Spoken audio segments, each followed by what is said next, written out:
अलग रास्ता चुनने वाला रिक एक बार फिर पहाड़ों में आ गया, इसलिए उसने यहाँ एक सीक्रेट बेस बनाने की सोची। रिक बिना सोचे समझे खुदाई में लग गया। उसने तय किया कि ये शेल्टर जमीन के नीचे बनाएगा। अच्छी बात ये थी कि यहाँ की मिट्टी काफी सॉफ्ट थी, जिससे उसे खोदने में ज्यादा एनर्जी नहीं लगानी पड़ी। जड़ें फैलाए पुराने पेड़ों की रूट्स को भी उसने क्लीन कर दिया और देखते ही देखते उसने आधे आदमी जितना गहरा गड्ढा खोद डाला, पर वो रुका नहीं। उसके परफेक्ट कंट्रोल से शॉवेल ने जल्दी ही 2 स्टेप्स भी बना दी। रिक ने जो जगह चुनी थी वो काफी बढ़िया थी। चारों तरफ पहाड़ थे और पीछे एक बड़ा ट्री था। बाद में शेल्टर बनाने में आसानी हो इसलिए उसने चारों तरफ एक होल खोदा और फिर कुछ गोल लकड़ियां इकट्ठा करने चला गया। उसने फटाफट ढेर सारी लकड़ियां इकट्ठा कर ली और उन्हें रूफ बीम की तरह ऊपर टिका दिया। इन्हें आड़ा तिरछा फंसाकर एक स्क्वायर फ्रेम बनाया। 180 किलो वेट झेलने की टेस्टिंग की, जो काफी सही निकली। जहाँ जहाँ जॉइंट्स थे वहाँ रस्सियों से और मजबूत किया। अब जब स्ट्रांग रूफ बीम तैयार हो गई थी तो और आराम से सोने के लिए उसने अपने लिए एक लकड़ी का बेड बनाने की सोची। इसके लिए उसे कुछ विलो की ब्रांचेस इकट्ठा करनी थी। ये लकड़ियां एक ही साइज की थीं और ज्यादा सॉफ्ट हार्ड नहीं थी। बस इन्हें पॉइंटेड करके अंदर फिक्स करना था। जल्दी ही एक लकड़ी का बड़ा बेड तैयार हो गया। अभी शेल्टर बना भी नहीं था और वो रहने और कुकिंग वाली फायरप्लेस को भी फिनिश करने की सोच रहा था। अगर लंबे टाइम तक रहना है तो ऊपर एक चिमनी का ओपनिंग बनाना ही होगा ताकि वो स्टोव से कनेक्टेड रहे। अब जब सही गड्ढा मिल गया था उसने कुछ और लकड़ी की कीलें बनाई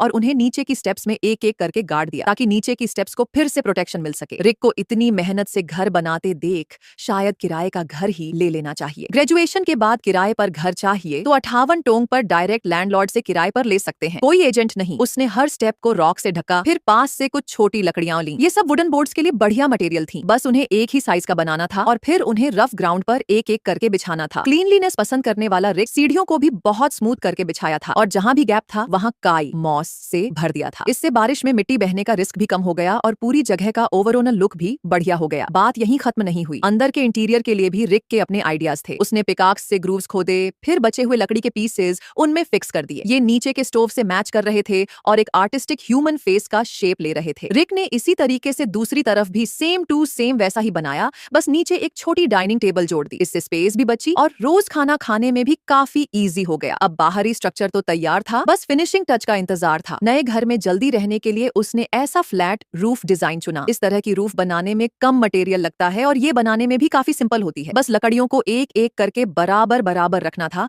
और अली ने ये सिर्फ आधे घंटे में कर दिया। लेकिन सीलिंग की प्रॉब्लम को देखते हुए वो कुछ सॉफ्ट बर्च की बार्क ढूंढ कर लाया और उसे शेल्टर के ऊपर फैला दिया। हालांकि ये थोड़ी रफ दिख रही थी पर इसका इफेक्ट काफी प्रैक्टिकल था। बारिश के पानी को अंदर आने से रोकने के लिए उसने येलो क्ले से उसे वापस भरकर मजबूत किया, जिससे ये नेचर में मिक्स हो गया। इसे और ज्यादा हिडन दिखाने के लिए ये सूखी पत्तियां सबसे बढ़िया कैमोफ्लाज मटेरियल थी। रिक ने बिना हिचकिचाए पूरी जमीन को इनसे कवर कर दिया। अब पक्का मानो आते जाते कोई इसे देख नहीं पाएगा। जैसे जैसे शाम गहराती गई रिक ने गर्म कैंडल जलाई